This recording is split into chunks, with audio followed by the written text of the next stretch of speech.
Hi, welcome to another edition of Inside the Boulder Bookstore, and we're doing a series of videos documenting our 50 years as we come up to our 50th anniversary here this month. And so I'm Arsen the head buyer of the store, and I'm here today with John Zeck. John was my rep from the time I started buying in 1997 up until 2013, 14, 15. When did you leave?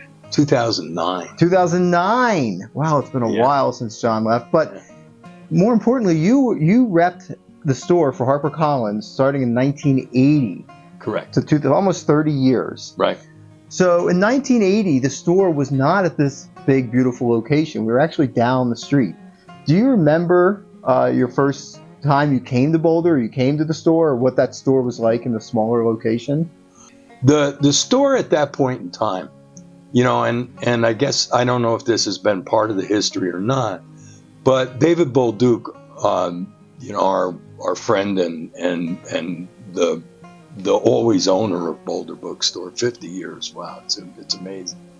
Also was at least a half owner of a bookstore called Together Books down in Denver. Mm-hmm.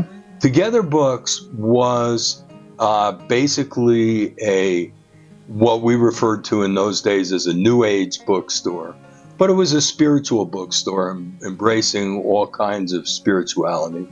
And Boulder Bookstore, even to this day, has terrific. We're sitting with shamanism and Christianity right next to each other, and then biblical studies, and there always has been that emphasis on the spiritual. But in those days, the bookstore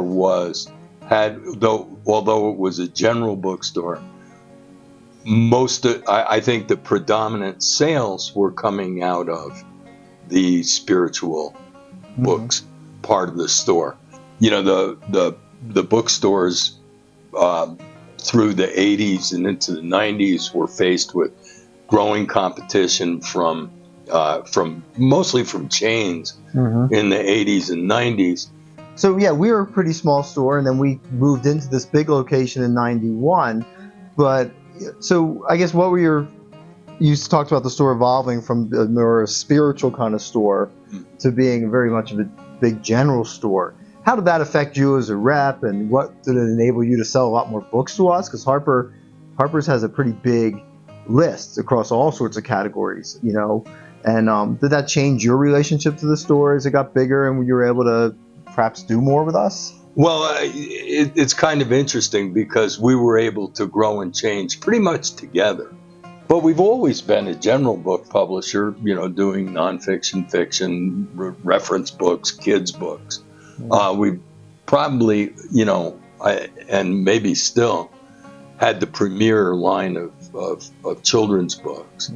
And what was great about those years is the boomers, who seemed to be the predominant age group in Boulder at the time, and probably still are. That was when all the kids were young, and through those years, Boulder Bookstores saw the advantage in growing that children's book section to the fine section that it has been for the whole time that you've been buying books here.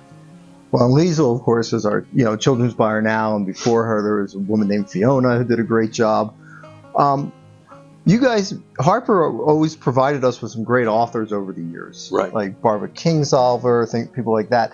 Is there any event or anything that you remember about your years as our Harper rep where we had a big event, or there was an author that you particularly thought would be a good match in Boulder, or that you thought was just a great event type thing to have here? What we had in Boulder was a lot of specialty stores. Well, we had a mystery store up the street. Well, exactly. That's the one I'm thinking of. Because one time, probably everyone knows who Dennis Lehane is with Mystic River and Gone Baby Gone and those books, and that were made into tremendous movies. And so anyway, we had our publicity department had decided that we would have Dennis Lehane because he really was crossover at a general bookstore, and Boulder Book was the store of choice. Well, that did not sit well with the mystery community, who felt like they had developed Dennis Lehane when in his early days. So it was like we were the chain to the and the mystery store was the independent store in a way. Like we were the big predator in that situation. And I don't actually think it was the store. I think it was their customer base. The store itself, I think, obviously would have liked to have Dennis Lehane, but I don't think it was more driven by the customers.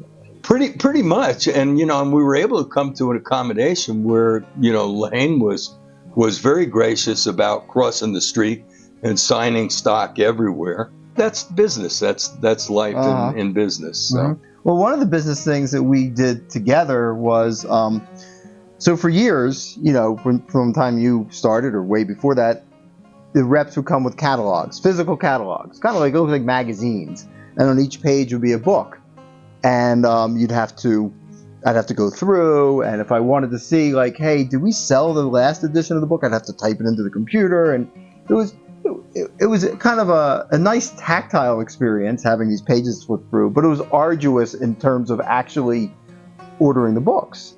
So along came in the early 2000s this idea of an electronic catalog, where everything would be on the computer, and you would download it. Then I could download the order right into our system, and Harper could get the order directly into their system, and you wouldn't have to be writing numbers on each sheet of paper. And so, but we were the first two people to use that system, and it's called Edelweiss.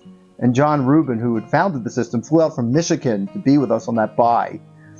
And do you remember that appointment? And what were your thoughts at the time? Because it was a big change. This is kind of what we bonded over. That opportunity that we saw in that online catalog. In the old days, you were pretty much welded to the quantity that you bought based on the fairly sketchy information that was in that catalog. Mm-hmm. And if you took a position on something that was predicated on a book, say a book, you took a position predicated on the fact that the book was going to come out in October, and then it slipped to January, which happens all the time. I mean, the Christmas quantity that you needed on that title was way different than the Martin Luther King Day. Yeah, you don't want 100 copies of something showing up on February 1st. Right. I mean, there are just so many variables with every publication. And with Edelweiss, we could stay on top of every publication and do the right job. Now, these books are all returnable, but it's very expensive to own them, be billed for them, and then have to return them at a later date, especially with with freight costs being what they are. Mm-hmm. So we put together a list of our top books over the last 50 years, and I think the Harper book that you sold that has turned out the biggest for us was probably The Alchemist. We just keep selling that like crazy. Do you remember when that book came out, or it was right in the mid 80s, right? Paulo Coelho. Yes. And was that thought to be a big book, or do you remember it all? Like, because that was before my time when that book first came out. But it just keeps going and going. Well, it's amazing over the years the number of mega best-selling books that we've had that we didn't see as mega best-selling books when we acquired them. Now, the brilliance of acquiring The Alchemist, a fable, and realizing that it had this possibility of broad appeal. That's where the editorial talent across the board in publishing is truly amazing. We kind of knew what we had with Lemony Snicket. We decided to put a pretty good effort into advancing Lemony Snicket, and part of it is of course, Daniel Handler has this amazing personality, and so what we knew we had was not only an absolutely creative genius, but someone who, when he went on the road, would would appeal to lots of readers, kids and adults alike. So I mean, but that's sort of the fun of it is watching the ones that work. The not fun is watching the ones that don't work, which unfortunately far exceed the number of books that do work. Well, one thing we'll end with is something you taught me that I've always thought about is, say you have a best-selling book and we're selling 50 a month of it and we're all excited about it. And then time goes on, a year or two goes by, and now we're down to 5 a month, which is still a decent number for our store, but it's nothing compared to 50 a month. It's not making our bestseller shelf anymore. And those types of books at some stores and at our store would fall off. Like you wouldn't order it, or an order wouldn't come in and suddenly you wouldn't have it anymore. And you would say, look, it's like if you're driving in a car and you're going 60 miles an hour, you're not going to just jump out of the car, are you, at 60 miles an hour? I said, no, of course not. You're saying, okay, if the car slows down to 15 miles an hour, are you jumping out of the car at 15 miles an hour? And I said, no, of course not. And you're like, well, keep buying the book then.